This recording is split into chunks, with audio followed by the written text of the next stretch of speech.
स्वागत है आप सभी का फिर से एक बार ओपन लैब स्टडी में। तो दोस्तों आज बात करने वाले हम लोग बहुत ही इंटरेस्टिंग क्लास की। हालांकि मैंने आपको लिए पहले से नहीं दे पाया हूँ, इसके लिए माफ़ी चाहता हूँ।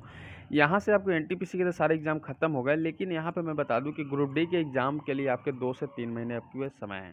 ठीक है। क्योंकि मैं क्यों 2 से 3 महीने बोल रहा हूँ, मैं इसलिए 2 से 3 महीने बोल रहा हूँ क्योंकि इसका एग्जाम अप्रैल में होने वाली है और अभी चल रहा है फरवरी, यानी कि 2 महीने तो ऐसे ही आपके पास समय रह गया। पूरा पूरा फरवरी, पूरा मार्च और अप्रैल में अभी डेट फाइनल नहीं है कि किस डेट से एग्ज़ाम होने वाली है।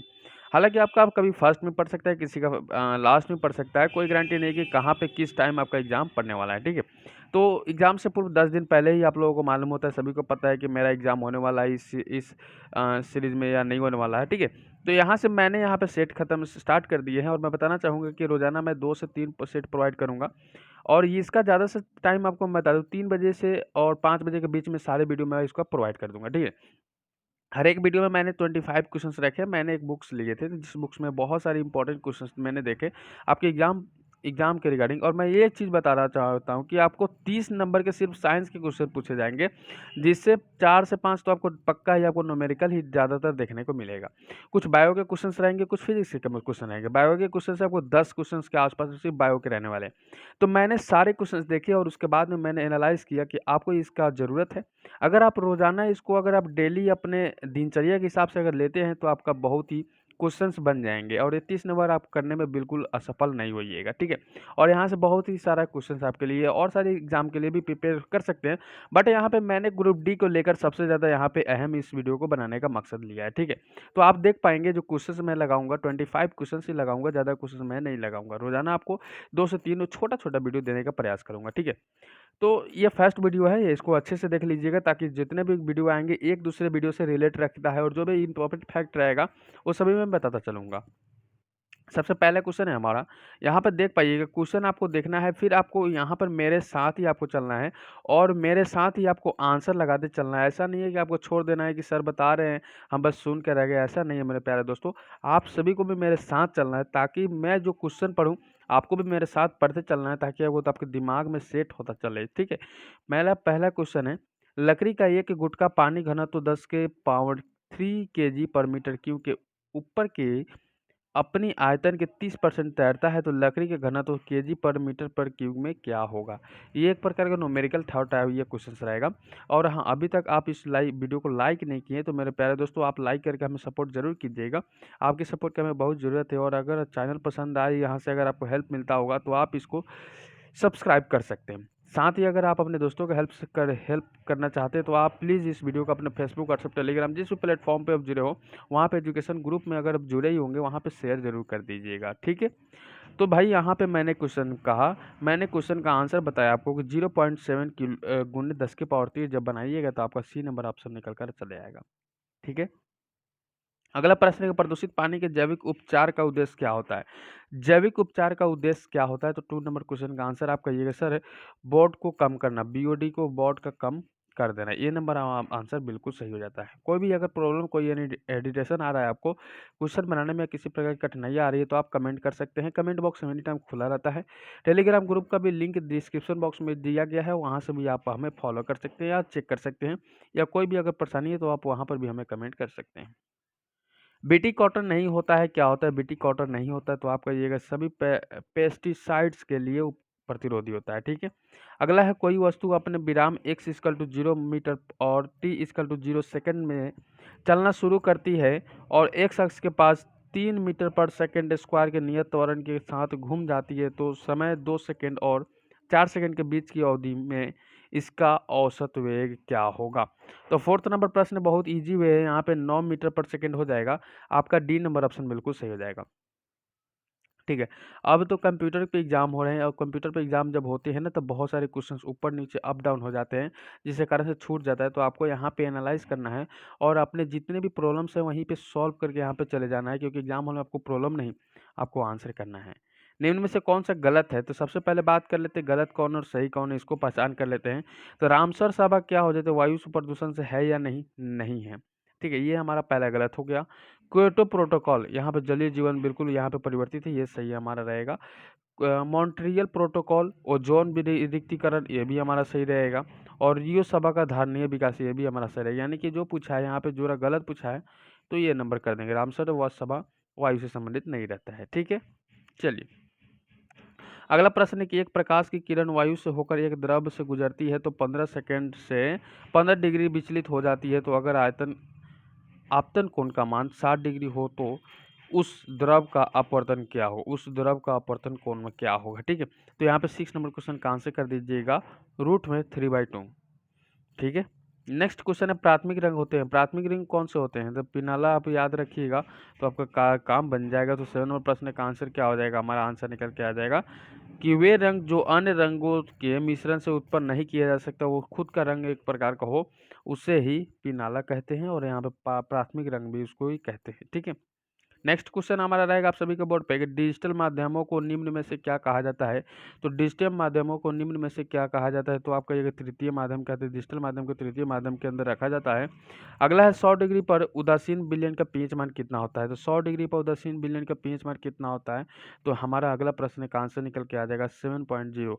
उदासीन विलयन का पीएच मान 7.0। बहुत सारे विलयन का भी आपको याद करना है, मैं बताऊंगा आगे। जिमी वेल्स और लैरी सेंगर किससे से संबंधित है। जिमी वेल्स और लैरी सेंगर किससे संबंधित है। 10 नंबर क्वेश्चन का आंसर करने का प्रयास कीजिए विकिपीडिया से, और ये नंबर ऑप्शन हमारा बिल्कुल सही हो जाता है। 111 यानी कि 11 बाइनरी नंबर का मान कितना होता है, तो आप इसको बता सकते हैं, बना सकते हैं इसको, क्योंकि आपको पता है यहाँ पे आप मैथ पढ़ रहे हैं। ठीक है, और आपको अच्छे से नॉलेज है, तो इसको आंसर करने का प्रयास कीजिए कि हमारा आंसर 2 के 0.4 - 1 आप कर दिएगा, तो यहाँ पे 11 यानी कि 1111 बन जाएगा आपका। ठीक है, नेक्स्ट क्वेश्चन यहाँ पे करने का प्रयास कीजिएगा। अगला प्रश्न आपके बोर्ड पे लगा हुआ है कि किसी वस्तु का भार पृथ्वी की सतह पर W न्यूटन है, तो उसका भार पृथ्वी की त्रिज्या की आधी के बराबर ऊंचाई ऊपर हो जाएगी। आधी के बराबर क्या हो जाएगा, ऊंचाई पर हो जाएगा। तो आप कहिएगा 4 पूर्णांक ठीक है W/9। ठीक है, ये हमारा आंसर निकल के आ जाएगा। अगला प्रश्न यहाँ पे कि ध्रुवक ग्लास धूप के चश्मों में प्रयुक्त किए जाते हैं, क्योंकि 13 नंबर क्वेश्चन का आंसर निकल के आ जाएगा ध्रुवन के कारण वह प्रकाश की तीव्रता चकाचौंध कम कर देता है। ध्रुवन के कारण वह प्रकाश की तीव्रता चकाचौंध कर देता है। ठीक है, ये नंबर हमारा आंसर बिल्कुल सही हो जाएगा। अगला प्रश्न देखिएगा, यहाँ पे क्वेश्चन कह रहा है कि जब एक समान आवेशित गोले के भीतर प्रवेश करते हैं तो विद्युत विभव के भी बराबर कितना होता है। तो आप कह दीजिएगा सर उतना ही रहता है जितना सतह पर रहता है, यानी कि सतह पर ही बराबर रहता है, ऊपर जाने पर भी बराबर रहता है। एंजाइम क्रिया करते हैं, एंजाइम क्रिया करते हैं किस प्रकार से। तो एंजाइम क्रिया करता है किस प्रकार से, तो आप कहिएगा सर कि सक्रियण ऊर्जा घटाकर। ए नंबर ऑप्शन हमारा बिल्कुल सही हो जाता है।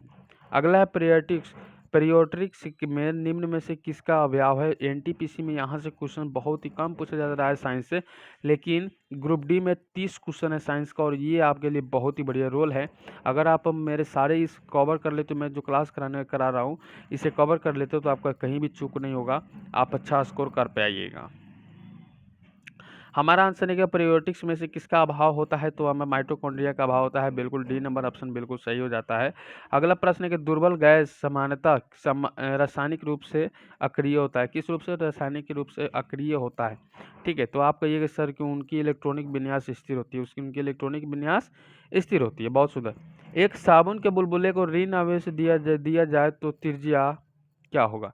एक साबुन के बुलबुले को अगर ऋण आवेश दिया जाए तो इसका त्रिज्या क्या होगा। तो 18 नंबर प्रश्न का आंसर करने का प्रयास कीजिएगा कि सर बढ़ेगी। क्या हो जाएगा भाई, बढ़ेगा। बहुत ही सुंदर, अति सुंदर। यहाँ पे अगला प्रश्न का आंसर करने का प्रयास कीजिएगा। प्राकृतिक वृद्धि नियंत्रक हार्मोन होता है, प्राकृतिक वृद्धि नियंत्रक हार्मोन होता है। तो 19 नंबर प्रश्न का आंसर क्या हो जाएगा, 19 नंबर प्रश्न का आंसर हो जाएगा इंडोल एसिटिक एसिड।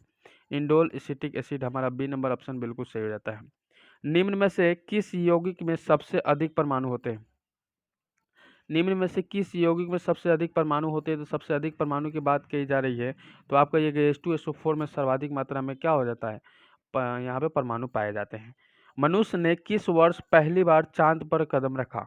मनुष्य ने सर्वप्रथम पहली बार चांद पर कदम रखा। अब यहाँ पे ये चीज़ें नहीं कहा जा रहा है कि यहाँ पे अमेरिका का रखा, रूस का, फ्रांस का, भारत का या चाइना का, किसी भी देश के बारे में डायरेक्टली नहीं शो कर रहा है। तो आपका ये 1969 में सर्वप्रथम ही क्या हो जाएगा, यूरिन गागरिन ने क्या किया था, तो चांद पर कदम रखे थे। कवक विज्ञान क्या कहलाते हैं? कवक विज्ञान क्या कहलाते हैं? किसका अध्ययन कवक विज्ञान कहलाते हैं? तो आप कहिएगा सर कुकुरमुत्ता का अध्ययन को कवक विज्ञान कहते हैं। कुकुरमुत्ता का अध्ययन कवक विज्ञान कहते हैं। ऐसे प्रश्न आपको 1 नंबर के पूछे जाते हैं एग्जाम हॉल में। ठीक है, अगला प्रश्न है कि किसी रेडियो एक्टिविटी पदार्थ के उत्सर्जन पर चुंबकीय क्षेत्र में विक्षेपित होते हैं, चुंबकीय क्षेत्र में विक्षेपित होते हैं तो क्या हो जाते हैं आंसर? क्या हो जाते हैं? तो ये कण इलेक्ट्रोड हो सकते हैं। ये कण इलेक्ट्रॉन हो सकते हैं। बहुत सुंदर। खसरा के आक्रमण को रोकने के लिए टीका लगाने का विचार किससे दिया जाता है? खसरा की बात कही जा रही है तो आप कहिएगा John F Anders. John F Anders. खसरा का आक्रमण John F Anders. John F Anders. ठीक है, यहाँ पे अगला प्रश्न आपके बोर्ड पे लग रहा है कि अपोमिक्सिस का अर्थ क्या होता है? अपोमिक्सिस का अर्थ क्या होता है? 25 नंबर प्रश्न बहुत ही सुंदर है। यहाँ पे बगैर लिंगी जनन हुए भ्रूण का निर्माण को क्या कहते हैं? अपेंडिक्सिस कहते हैं। और ए नंबर हमारा आंसर बिल्कुल इजी वे सही हो जाता है। तो इस तरह से मैंने आपको 25 क्वेश्चन कराया और बहुत ही सुंदर से आपको समझाने का प्रयास किया।